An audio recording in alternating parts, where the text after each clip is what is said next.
ഓഫീസിൽ നിന്നിറങ്ങി റോഡരികിലൂടെ നടക്കുമ്പോൾ അവൾക്ക് ചുറ്റും ലോകം ഒരു ശൂന്യമായ ക്യാൻവാസ് പോലെ തോന്നി. വാഹനങ്ങളുടെ ഹോൺ മുഴക്കമില്ല, കുട്ടികളുടെ കരച്ചിലില്ല, കാറ്റിൻ്റെ മർമ്മരമില്ല. നിശബ്ദത ഒരു ഭാരമായി അവളെ കീഴ്പ്പെടുത്തി. റോഡ് മുറിച്ച് കടക്കാൻ പോലും ഭയന്നവൾ വിറച്ചു നിന്നു. തനിക്ക് നേരെ പാഞ്ഞു വരുന്ന വാഹനങ്ങൾ മരണത്തിൻ്റെ നിഴലുകൾ പോലെയാണ് അവൾക്കപ്പോൾ തോന്നിയത്. പെട്ടെന്നാണ് ദൂരെ ഒരു ബസ് വന്നു നിന്നതും അവളുടെ അനിയൻ അതിൽ നിന്ന് ഇറങ്ങിയതും. ആൾക്കൂട്ടത്തിനിടയിലും തൻ്റെ ചേച്ചിയുടെ സാരിത്തുമ്പ് അവൻ തിരിച്ചറിഞ്ഞിരുന്നു.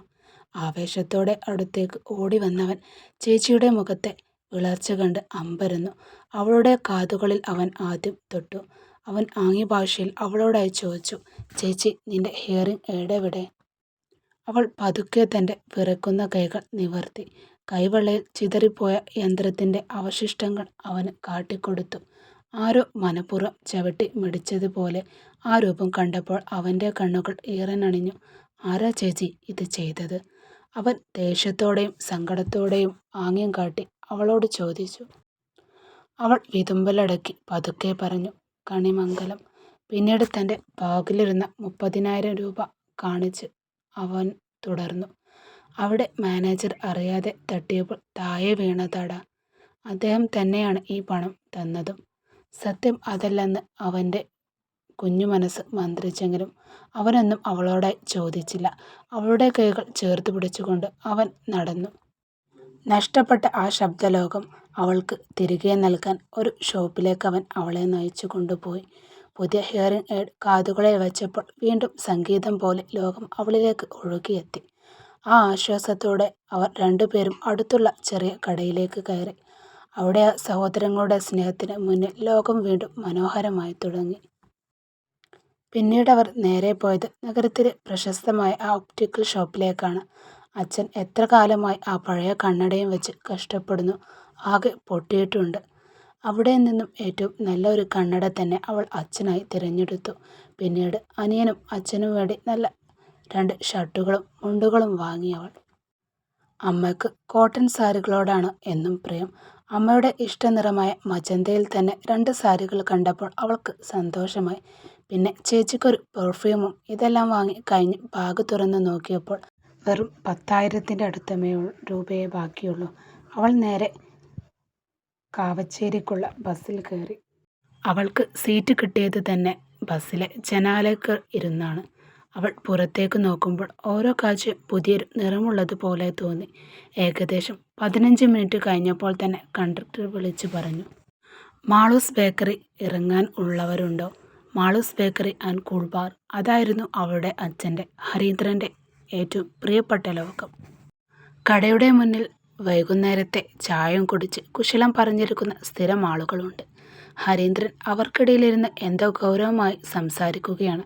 എന്താ മാളു, കയ്യിൽ കുറെ കവറുകളുണ്ടല്ലോ. ഷോപ്പിംഗ് ഒക്കെ കഴിഞ്ഞു വരികയാണോ? അച്ഛൻ്റെ സ്ഥിരം കസ്റ്റമറായ കുറുപ്പ് ചിരിച്ചുകൊണ്ട് അവളോടായി ചോദിച്ചു. അപ്പോഴാണ് ഹരീന്ദ്രൻ തൻ്റെ മകളുടെ കയ്യിലുണ്ടായിരുന്ന കവറിലേക്ക് നോക്കുന്നത് തന്നെ. അദ്ദേഹം എഴുന്നേറ്റ് വന്ന് അവളുടെ അരികിൽ നിന്നു. എനിക്ക് ജോലി കിട്ടിയച്ചാ, നല്ലൊരു ജോലി. സന്തോഷം കൊണ്ട് അവളുടെ തൊണ്ടയിടറിപ്പോയി. ഹരീന്ദ്രൻ മുഖത്ത് തെളിഞ്ഞ വിടർന്ന ചിരി അവൾക്ക് നൽകിയ സംതൃപ്തി ചെറുതല്ലായിരുന്നു. ഇന്നാ മോളെ, നിന്റെ അമ്മ 2 പാൽ പാക്കറ്റ് കൊണ്ടുവരാൻ പറഞ്ഞിരുന്നു. ഇതും കൂടി നീ പോകുകയാണെങ്കിൽ കൊണ്ടുപോയിക്കോ.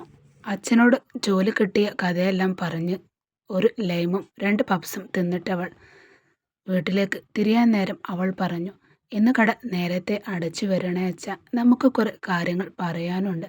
ശരി മോളെ, സൂക്ഷിച്ചു പോണേ. ഒരു അച്ഛൻ്റെ പതിവ് ആവലാതിയോടെ അയാൾ അവളെ ഓർമ്മിപ്പിച്ചു. താൻ ഇപ്പോഴും കൊച്ചുകുട്ടിയെന്നാണ് അച്ഛൻ്റെ വാദം എന്ന് വിചാരിച്ച് അവളും പുഞ്ചിരിച്ചു. വീട്ടിലെത്തിയപ്പോൾ സ്വീകരണ മുറിയിൽ അമ്മയും ചേച്ചിയും ഉണ്ടായിരുന്നു. അവൾ മാളവിക കവറുകൾ മേശപ്പുറത്തേക്ക് വെച്ചു. എന്താടാ ഇതൊക്കെ? ശമ്പളം കിട്ടുന്നതിന് മുന്നേ ചിലവ് തുടങ്ങിയോ? ചേച്ചി അല്പം പരിഹാസത്തോടെ അവളോടായി ചോദിച്ചു. മാളവിക, നിനക്ക് കേൾവിക്ക് ചെറിയൊരു ബുദ്ധിമുട്ടുള്ളതല്ലേ? ആ പണം കൊണ്ട് ആദ്യം നല്ലൊരു ഹിയറിംഗ് എയ്ഡ് വാങ്ങിക്കൂടായിരുന്നു? അമ്മയുടെ വാക്കുകൾ സ്നേഹത്തേക്കാൾ ആശങ്കയായിരുന്നു. മാളവിക ഒന്നും മിണ്ടാതെ പുതിയ കവറിൽ നിന്ന് അമ്മയ്ക്കുള്ള സാരികൾ നീട്ടി. അമ്മ അത് കയ്യിലെടുത്തെങ്കിലും മുഖത്ത് വലിയ ഭാവവ്യത്യാസമൊന്നും ഇല്ലായിരുന്നു. നീ ഇത്രയും വലിയ തുക ഇതിനായി കളയേണ്ടിയിരുന്നില്ല മാളു. നിന്റെ കല്യാണത്തിന് സ്ത്രീധനം കൊടുക്കാൻ നമ്മൾ കുറച്ചധികം ബുദ്ധിമുട്ടും. അതൊക്കെ ഓർത്ത് നീ പണം സൂക്ഷിക്കണം. അമ്മയുടെ വാക്കുകൾ കേട്ട് മാളവികയുടെ ഉള്ളൊന്ന് പിടഞ്ഞുപോയി. എങ്കിലും അവൾ ചേച്ചിക്കുള്ള പെർഫ്യൂം നൽകി. അത് വാങ്ങി മേശപ്പുറത്ത് വെച്ച് മുഖം തിരിച്ചവൾ മുറിയിലേക്ക് പോയി. താൻ ശുപാർശ ചെയ്തതുകൊണ്ടാണ് മാളവിക ജോലി കിട്ടിയതെന്ന അഹങ്കാരമായിരുന്നു ചേച്ചിക്ക്. അപ്പോഴാണ് അനിയൻ ഓടി വന്നത്. അവന് കിട്ടിയ പുതിയ വാച്ചും ഷർട്ടും കണ്ട് അവൻ തുള്ളിച്ചാടി. അത് കണ്ട് അവളുടെ വിഷമം അല്പം കുറഞ്ഞുപോയി. രാത്രി അച്ഛൻ വന്നപ്പോൾ അവൾ അച്ഛനായി വാങ്ങിയ പുതിയ കണ്ണടയും ചെരുപ്പും നൽകി. അച്ഛൻ്റെ കണ്ണുകൾ നിറയുന്നത് അവൾ ആദ്യമായി കണ്ടു. എൻ്റെ മോൾ ഇപ്പോൾ വലുതായിരിക്കുന്നു. അച്ഛൻ അവളുടെ തലയിൽ തലോടിക്കൊണ്ട് സ്നേഹത്തോടെ പറഞ്ഞു. മേലു കഴുകി വന്ന അഞ്ജലി കാണുന്നത് ഈ രംഗമാണ്. താൻ എത്രയോ ഇവർക്ക് വേണ്ടി ചെലവാക്കി, എന്നിട്ടൊന്നും തന്നോട് ഇത്രയും സ്നേഹം കാണിക്കുന്നില്ല. ആ ഒരു കുശുമ്പ് അവൾക്ക് എപ്പോഴും മാളവികയോട് ഉണ്ടായിരുന്നു. മേശപ്പുറത്തിരുന്ന പെർഫ്യൂം കുപ്പി ഒന്ന് തിരിച്ചും മറിച്ചും നോക്കി അവൾ. ഒരു പുച്ഛച്ചിരിയോടെ മാളവികയെ നോക്കി. അമ്മേ, ഇവൾക്ക് ഈ ജോലി കിട്ടിയത് ഇവളുടെ വലിയ കഴിവ് കൊണ്ടാണെന്നാ വിചാരം. ഞാൻ അവിടെ ജോലി ചെയ്യുന്നത് കൊണ്ട് ആ മാനേജർ എന്നോടുള്ള ബഹുമാനം കാരണമാണ് ഇവളെ അവിടെ എടുത്തത്. അല്ലാതെ 2 വട്ടം ചോദിച്ചാലേ ഒരു കാര്യം വ്യക്തമായി കേൾക്കാൻ പറ്റുന്ന ഇവളെ ആരെങ്കിലും 50,000 രൂപ ശമ്പളത്തിൽ നിർത്തുമോ? മാളവിക തല താഴ്ത്തി നിന്നു. ചേച്ചിയുടെ വാക്കുകൾ ഓരോന്നും മൂർച്ചയുള്ള ആയുധങ്ങൾ പോലെ അവളുടെ നെഞ്ചിലേക്ക് തറച്ചു നിന്നു. ചേച്ചി നിർത്തിയില്ല. അവൾ വീണ്ടും തുടർന്നു. പിന്നെ ഈ പണമൊക്കെ ഇങ്ങനെ ധൂർത്തടിക്കാൻ നീ എന്തിനാ ഇത്ര തിരക്ക് കൂട്ടുന്നത്? നിനക്ക് ചെവിക്ക് ചെറിയൊരു പ്രശ്നമുള്ളത് നാട്ടുകാർക്കെല്ലാം അറിയാം. അങ്ങനെയുള്ള നിന്നെ കെട്ടിച്ചു വിടണമെങ്കിൽ അച്ഛൻ എത്ര ലക്ഷം സ്ത്രീധനം എണ്ണിക്കൊടുക്കേണ്ടി വരുമെന്ന് വല്ല ബോധ്യവുമുണ്ടോ നിനക്ക്? അതുകൊണ്ട് നിന്റെ ഈ ഷോ ഒക്കെ നിർത്തിയിട്ട് കിട്ടുന്ന പണം അച്ഛൻ്റെ കയ്യിൽ ഏൽപ്പിക്കാൻ നോക്ക്. നിനക്ക് തരാൻ പറ്റുന്ന ഏറ്റവും വലിയ ഉപകാരം അതാണ്. അവസാനം ഒരു പുച്ഛത്തോടെ അവൾ പറഞ്ഞു. നിന്നോട് ആര് പറഞ്ഞു എനിക്ക് ഈ മണമുള്ള പെർഫ്യൂം ഇഷ്ടമാണെന്ന്? ഇതിലും ഭേദം ലേഡി സ്റ്റോറിൽ കിട്ടുന്ന 10 രൂപയുടെ പൗഡറാണ്. മേലിൽ എനിക്ക് വേണ്ടി നീ ഇങ്ങനത്തെ പാഴ് വസ്തുക്കൾ വാങ്ങാൻ വരണ്ട.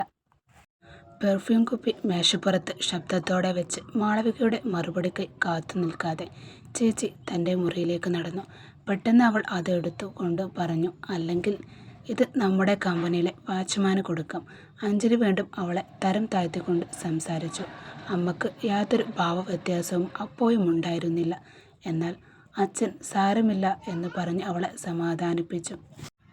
ഹാളിൽ അപ്പോഴും നിശബ്ദതയോടെ മുഴങ്ങിക്കേട്ടത് മാളവികയുടെ ഹൃദയമിടിപ്പും അവളുടെ കണ്ണുകളിൽ നിന്ന് ഉതിരാനായി വമ്പിയ കണ്ണുനീർ തുള്ളികളുമാണ്. തനിക്കത് വേണ്ടെങ്കിൽ അവിടെ വെച്ചോ, അത് ഞാൻ ഉപയോഗിച്ചോളാം, കണ്ണൻ അഞ്ജലിയോടായി പറഞ്ഞു. തനിക്കപ്പോഴും തൻ്റെ കുഞ്ഞേച്ചിയാണല്ലോ വലുത്. ഞാനപ്പോഴും നിന്റെ കണ്ണിൽ പിടിക്കില്ല അല്ലേടാ? അതെ എന്നും പറഞ്ഞ് അവൻ തൻ്റെ പുസ്തകം എടുത്ത് പഠിക്കാൻ പോയി. എല്ലാവരും ഉറങ്ങാൻ പോയപ്പോൾ തൻ്റെ മുറിയിലെ ജനാലയ്ക്കലിരുന്ന് മാളവിക പുറത്തേക്ക് നോക്കിയിരുന്നു. ഇന്ന് സന്തോഷത്തിൻ്റെ ദിവസമായിരുന്നു. പക്ഷെ നാളെ വരാനിരിക്കുന്ന വലിയൊരു കൊടുങ്കാറ്റിനെക്കുറിച്ചോ താൻ അറിയാതെ ചെന്നുപെടാൻ പോകുന്ന ചതിക്കുഴികളെക്കുറിച്ചോ ആ പാവം പെൺകുട്ടി അറിഞ്ഞിരുന്നില്ല.